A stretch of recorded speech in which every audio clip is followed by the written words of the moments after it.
তো বন্ধুরা, ছেলেকে দিয়ে স্কুলে দিয়ে এসে আমাদের কাজটা আমরা করে আর আসার সময় যে কি বৃষ্টি কি বলবো, মানে পুরো স্নান করে এসেছি আর কোথাও দাঁড়ানোরও উপায় নেই। আর এদিকে বাড়িতে যত জামা কাপড় সেগুলোও মোটামুটি সব ভিজে গেছে।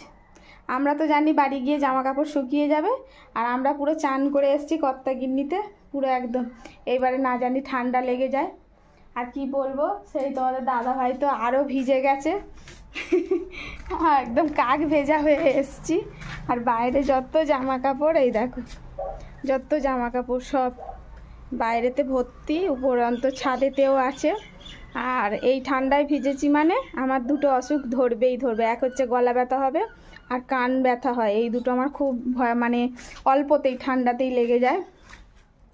তো আর কী করবো, ভাবছি একটা প্যারাসিটামল খেয়ে নিই, কী বলো তোমরা? তা কিছু করার নেই, চলো আবার একটুকুনি রেস্ট নিয়ে। মা, ঘড়ির কাঁটায় 2টো অলরেডি বাজে, দেখো। তো আর একদম বেশিক্ষণ রেস্টও নিতে পারবে না তোমাদের দাদা ভাই। তো 1 কাপ চা করি একটু আদা দিয়ে, চা, ঠিক আছে? দুজনে খাই, খেয়ে দিয়ে আবার ছেলেকে আনতে যাবে। মানে ওর আবার পরিশ্রমটা বেশি হয়ে যাচ্ছে, কারণ নাইট ডিউটি করে, একটু এসে যে রেস্ট নেবে সেই উপায়ও নেই, এদিকের কাজগুলোও সামলাতে হয়। আর এখন তো কলকাতায় নেই যে হাতের ধারে সব কিছু পাবো। আমরা যেখানে আছি ওখান থেকে না যেতে অনেক সময় লাগে, একদম গ্রামের ভিতরে, কি আর বলবো।